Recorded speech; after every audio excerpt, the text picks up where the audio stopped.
kita akan belajar tentang bagaimana cara menyetarakan reaksi redox. Nah, untuk menyetarakan reaksi kimia, biasanya dulu kita sudah pernah belajar, caranya adalah bisa dengan cara langsung menghitung jumlah atom di kiri dan di kanan tanda panah, atau bisa juga dengan cara ABC. Nah, khusus untuk reaksi redox atau reaksi yang melibatkan perubahan bilangan oksidasi, penyetaraannya tidak sesederhana itu. Jadi kita butuh beberapa langkah yang harus dilakukan berurutan. Nah, untuk menyetarakan reaksi redox ada dua cara. Yang pertama adalah cara bilangan oksidasi. Ini akan dibahas di video ini.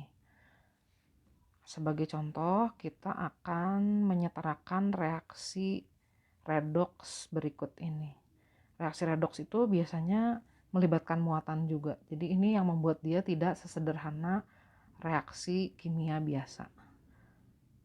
Jadi selain setara jumlah atomnya, muatannya pun ternyata harus setara. Nah, itu biasanya yang nggak mudah dilakukan. Oke, langkah pertama dalam penyetaraan persamaan reaksi redox adalah kita harus menuliskan dulu bilangan oksidasi semua unsur yang ada di sini. Sehingga kita tahu mana unsur yang berubah bilangan oksidasinya.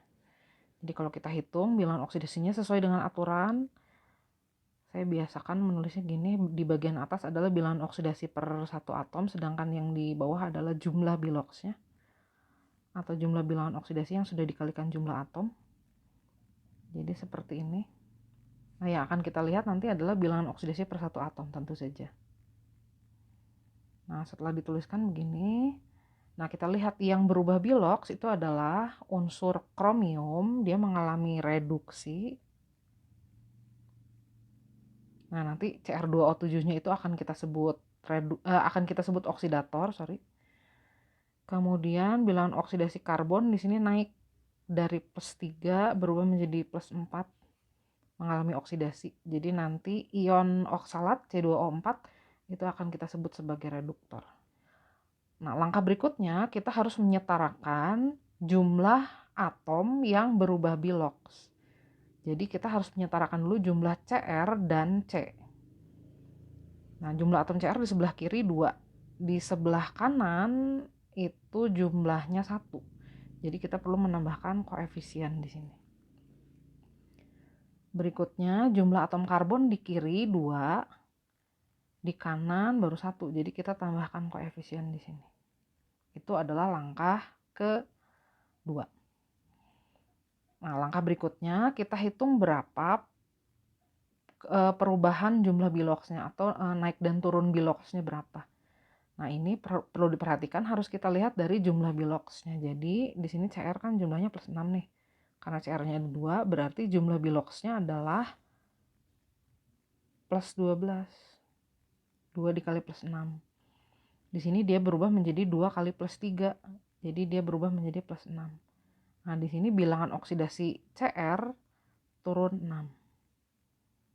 Gitu juga dengan karbon. Bilangan per satu atom karbon, bilangan oksidasinya per satu atom adalah +3. Jumlah atom karbonnya 2. Jadi jumlah biloxnya +6. Dia berubah menjadi 2 dikali +4, +8. Jadi dia naik 2. Nah, kemudian kenaikannya ini harus kita setarakan. Gimana caranya supaya angka 2 dan 6 ini menjadi sama? Jadi kita kalikan saja ini 3. Jadi semua yang berhubungan dengan panah ke atas atau reaksi oksidasi kita kalikan 3. Kita tambahkan koefisien 3. Ini saya beri warna lain. Begini. Nah, ini tadi kan udah ada angka 2. Kalau dikalikan 3 lagi jadi 6. Nah, langkah berikutnya kita harus menyetarakan muatan. Caranya adalah dengan kita boleh menambahkan ion H+ kalau suasananya asam, atau kita tambahkan ion OH- untuk suasana basa. Anggap aja soal ini atau persamaan ini terjadi pada suasana asam. Jadi kita akan menambahkan ion H+ di sini. Caranya adalah kita hitung dulu muatan di kiri berapa. Caranya kita kalikan jumlah koefisien dikali muatan. Yang pertama 1 kali -2 -2 ditambah 3 kali -2 -6.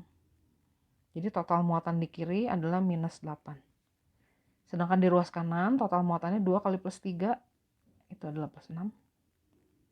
ditambah 6 kali 0, di situ CO2 tidak bermuatan. Jadi plus 6. Nah, sekarang kita setarakan gimana caranya supaya min 8 dan plus 6 ini menjadi setara. Nah, tentu saja kita bisa tambahkan di sini dengan 14H plus. Sehingga muatan sekarang setara, di kiri dan di kanan menjadi sama-sama plus 6.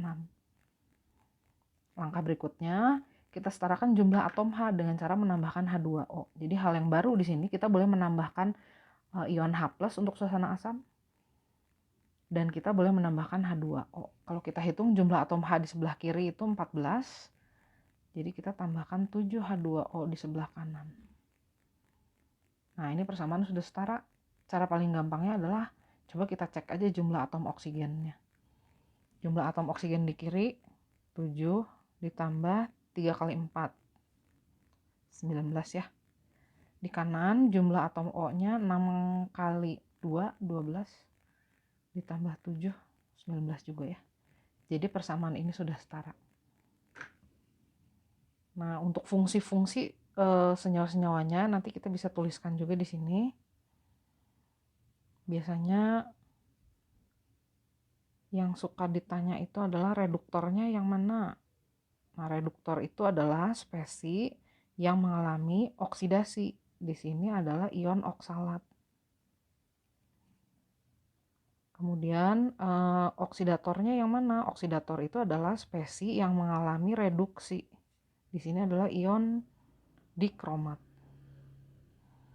Kemudian kita juga suka ditanya hasil oksidasinya apa ya? Nah, kalau hasil oksidasi ini nggak perlu dibalik. Hasil oksidasi itu adalah senyawa hasil kenaikan biloks. Jadi di sini adalah karbon dioksida. Sedangkan hasil reduksinya adalah ion kromium 3+.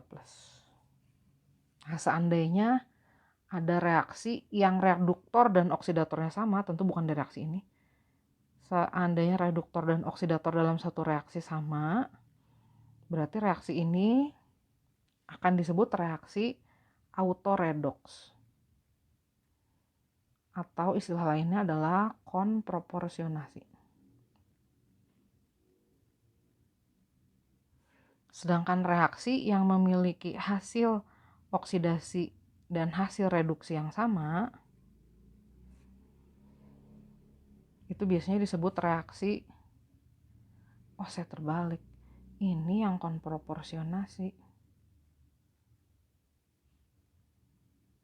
Nah, yang tadi itu autoredoks itu nama lainnya adalah disproporsionasi, Gitu. Oke.